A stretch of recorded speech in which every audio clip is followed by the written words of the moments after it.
কিন্তু এখন পর্যন্ত আমরা দেখতে পাচ্ছি সোশ্যাল মিডিয়া থেকে শুরু করে সকল জায়গায় আওয়ামী লীগের ফিরে আসা রাস্তাটাকে কিন্তু ওপেন রাখা হয়েছে। আওয়ামী লীগের পক্ষ থেকে কিন্তু বলা হচ্ছে যে শেখ হাসিনা আসবে, বাংলাদেশ হাসবে। বর্তমান বিএনপি তারা 17 বছর আন্দোলন করেছে, তারেক রহমানের উপর কত টর্চার করা হয়েছে। বেগম খালেদা জিয়াকে তিনবারের প্রধানমন্ত্রী, তাকে জেলখানায় রাখা হয়েছে, একটা জেলখানায় একা রাখা হয়েছে। আমরা কিন্তু বিচার চাইছি গত 54 বছর ধরেই, কিন্তু আমাদেরকে বুঝতে হবে যে বাংলাদেশে আসলে কেন বিচারটা হয় না। বাংলাদেশের কাঠামোকে এমনভাবে বিনির্মাণ করা হয়েছে, বাংলাদেশের সংবিধানকে এমনভাবে বিনির্মাণ করা হয়েছে যে এই কাঠামোতে, এই রাষ্ট্রীয় কাঠামোতে আমরা কোনো ন্যায় বিচার পাবো না। আমাদের হাদি ভাই মারা গেলেন, জুলাই গণহত্যা সংগঠিত হলো। আওয়ামী লীগ সরকারের আমলে 3 থেকে 4টি গণহত্যা সংগঠিত হয়েছে। পিলখানা গণহত্যা, শাপলা গণহত্যা, মধুবিরোধী আন্দোলনের গণহত্যা, জুলাই গণহত্যা। এর আগেও কিন্তু আওয়ামী লীগ গণহত্যা সংগঠিত করেছিল। কিন্তু এই যে গণহত্যাগুলো সংগঠিত হয়েছে, হত্যাকাণ্ড হয়েছে, এগুলো কি কোনো বিচার হয়েছে? এগুলো কেন আসলে হয় না, সেটি কিন্তু আমাদের প্রশ্নের বিষয়।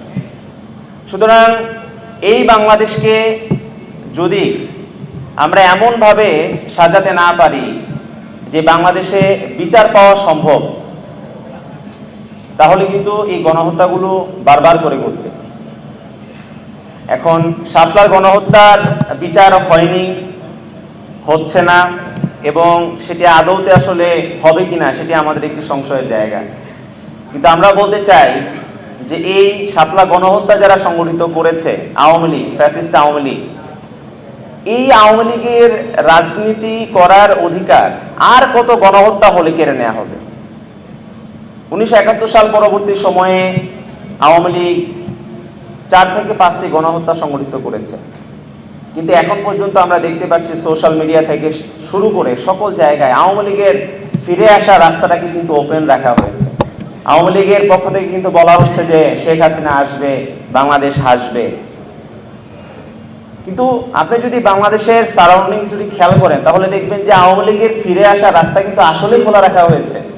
আপনি এমন কি করেছেন যার মাধ্যমে আমরা নিশ্চিত হব যে আসলে আওয়ামী লীগ আর কখনো বাংলাদেশের রাজনীতিতে ফিরবে না?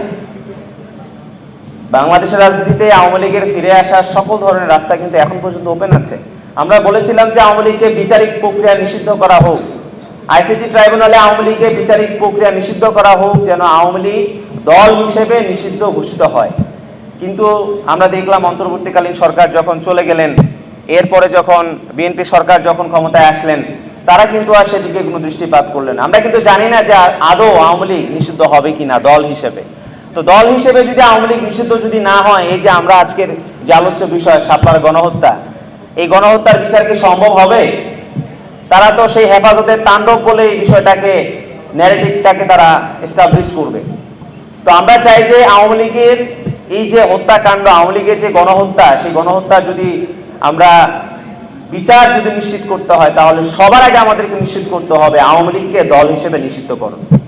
এটা ব্যতীত কখনোই এই বাংলাদেশের মধ্যে গণহত্যার বিচার নিশ্চিত করা সম্ভব না। পিলখানার গণহত্যা সংগঠিত হয়েছে, মধুবিরোধী আন্দোলনে এতগুলো লোক মারা গেল, কোনো জরিপ পর্যন্ত করতে দেওয়া হয়নি। জুলাই গণঅভ্যুত্থানে এতগুলো লোক মারা গেল, এখন পর্যন্ত কোনো ধরনের জনগণের কাছে অনুশোচনামূলক কোনো ধরনের বক্তব্য প্রদান করা হয়নি এখন পর্যন্ত।